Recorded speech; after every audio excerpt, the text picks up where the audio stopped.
Radhe Radhe everyone. तो आने वाली है धनतेरस और धनतेरस के दिन सभी लोग घर पर बड़ी ही धूमधाम से पूजन करते हैं। तो आज के दिन लक्ष्मी गणेश जी की, कुबेर भगवान की और साथ में औषधि के देवता धन्वंतरी भगवान की पूजा होती है। तो चलिए देख लेते हैं पूजा में हमें कौन कौन सी सामग्री चाहिए होगी। पूजा करने के लिए सबसे पहले हमें एक चौकी या पटरा चाहिए होगा। साथ ही हमें उस पर बिछाने के लिए लाल कपड़ा चाहिए होगा। आप लाल कपड़ा भी ले सकते हैं, आप चाहें तो पीला कपड़ा भी ले सकते हैं। देखिए आज के दिन धन के देवता कुबेर भगवान का पूजन किया जाता है, जिससे घर में कभी भी धन धान्य की कमी ना हो, इसलिए कुबेर भगवान का पूजन जरूर करना चाहिए। साथ में ही भगवान धन्वंतरी का पूजन किया जाता है।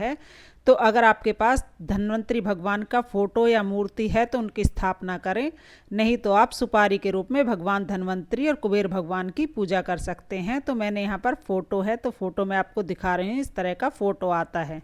इसी के साथ ही लक्ष्मी गणेश जी की पूजा से दिवाली की शुरुआत माना जाता है। तो आप मिट्टी के लक्ष्मी गणेश जी का पूजन कर सकते हैं। आपके पास फोटो है तो उनका फोटो में भी पूजन कर सकते हैं, या आपके मंदिर में जो लक्ष्मी गणेश जी हैं उनका भी आप पूजन कर सकते हैं। इसके साथ ही देखिए पूजा की कुछ सामग्री होती है जो हमेशा पूजा में लगती ही लगती है, वो हम देख लेते हैं। तो हम सबसे पहले यहाँ पर हल्दी ले लेंगे। उसके साथ ही टीका करने के लिए हम अक्षत यानी चावल ले लेंगे, जो टूटा फूटा नहीं होना चाहिए। रोली हम यहाँ पर ले लेंगे। साथ में हम यहाँ पर चंदन ले लेंगे। साथ में ही हम मोली ले लेंगे, वस्त्र स्वरूप कलावा चढ़ाने के लिए होता है। इसके साथ ही आरती करने के लिए हम कपूर ले लेंगे। साथ में ही पूजा के लिए हम दक्षिणा ले लेंगे। देखिए अगर हमारी पूजा में कोई कमी रह जाती है तो दक्षिणा उसे पूरा कर देती है। उसके साथ ही देखिए आज के दिन धन की पूजन करना आवश्यक होता है। तो अगर संभव हो, आपके पास सोने या चांदी का कोई सिक्का हो तो उसका आप पूजन करें। सोने चांदी का ना हो तो आप फोटो में भी पूजन कर सकते हैं। उसके साथ ही देखिए दिवाली पूजन में खील बतासे का विशेष महत्व होता है। खील बतासा हमें जरूर लेना है। धन्वंतरी भगवान का जो पूजा होती है धनतेरस की, उसमें पूरे साबुत धनिया होता है, इसकी पूजन जरूर किया जाता है। और देखिए ये हमें नया ही लाना होता है। आप चाहे थोड़ा ही लेकर आएँ, लेकिन नया जरूर लेकर आएँ। साथ ही जो भी घर में आपने मिठाई बनाई है या बाजार से लेकर आए हैं, उस मिठाई का हम भोग लगा देंगे। साथ ही आपके पास ऋतुफल हो तो आप ऋतुफल का भोग लगा दें। इसके साथ ही पान के पत्ते आप ले सकते हैं। तो देखिए अगर आपके यहाँ पर पान के पत्ते के ऊपर माता लक्ष्मी जी और गणेश जी को बैठाया जाता है तो आप ज़्यादा मात्रा में पान के पत्ते ले लीजिएगा, गणेश जी, लक्ष्मी जी, कुबेर जी भगवान और धन्वंतरी भगवान के लिए।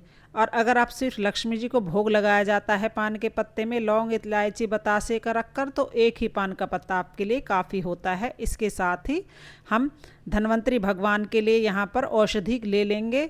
तो हमारी रसोई में, किचन में जो भी औषधियाँ हैं उन्हें हम ले लेंगे। जैसे यहाँ पे मैंने एलोवेरा ले लिया है, नीम ले लिया है, आंवले का पत्ता ले लिया है, दालचीनी ले ली है, हल्दी की गांठ मैंने ले ली है।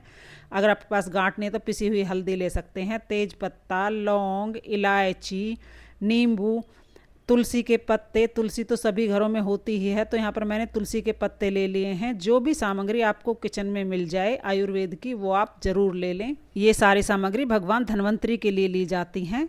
इसके बाद ही शुद्ध देसी घी का हम दीपक ले लेंगे। मैंने यहाँ पर कुबेर दीपक लिया है। अगर आपके पास कुबेर दीपक नहीं है तो आप मिट्टी का बड़ा सा दीपक ले लें। इसके साथ ही धूप ले लेंगे।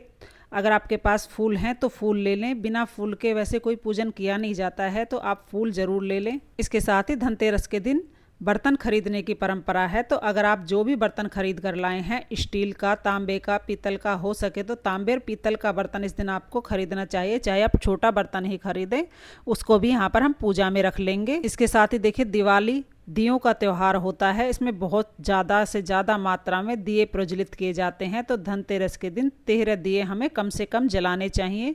आप चाहें तो इससे ज़्यादा भी दिए प्रज्वलित कर सकते हैं, लेकिन कम से कम 13 दिए तो हमें जलाने ही चाहिए। 13 दिए किस लिए, कहाँ जलाए जाते हैं, उसके ऊपर डिटेल वीडियो आपको अपलोड कर दूंगी चैनल पर, वहाँ देख लीजिएगा। इसके साथ ही कुबेर भगवान के लिए आप एक विशेष दीपक जलाइएगा। पीतल का कुबेर का दिया आपको पास है तो आप उसमें दिया प्रज्वलित कर सकते हैं, जैसे कि मैंने आपको पहले दिखाया है। अगर पीतल का कुबेर का नहीं है तो आप इस तरह से थोड़ा बड़ा दिया ले लीजिएगा। देखिए इस तरह से मैंने बड़ा दिया लिया है।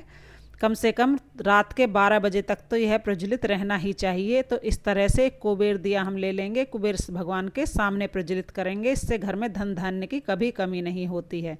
इसके साथ ही देखिए यम दीप दान किया जाता है, तो इस तरह का चौमुखी दिया मिलता है। अगर आपको चौमुखी दिया नहीं मिल पाता है तो आप आटे से चौमुखी दिया बना सकते हैं। इसके साथ ही यम दीप दान करते हैं। बहुत से लोग धनतेरस के दिन करते हैं, बहुत लोग छोटी दिवाली के दिन। यमदीप दान करते हैं। तो जहाँ पर जैसा चलन है उसी हिसाब से आप कर लीजिएगा। इसके साथ ही 1 लोटा जल हम ले लेंगे और देखिए अगर आप चाहें तो तिल के तेल का दिया जलाएं और सरसों का तेल का दिया जलाएं, तो उसकी व्यवस्था आप 1 दिन पहले ही कर लें।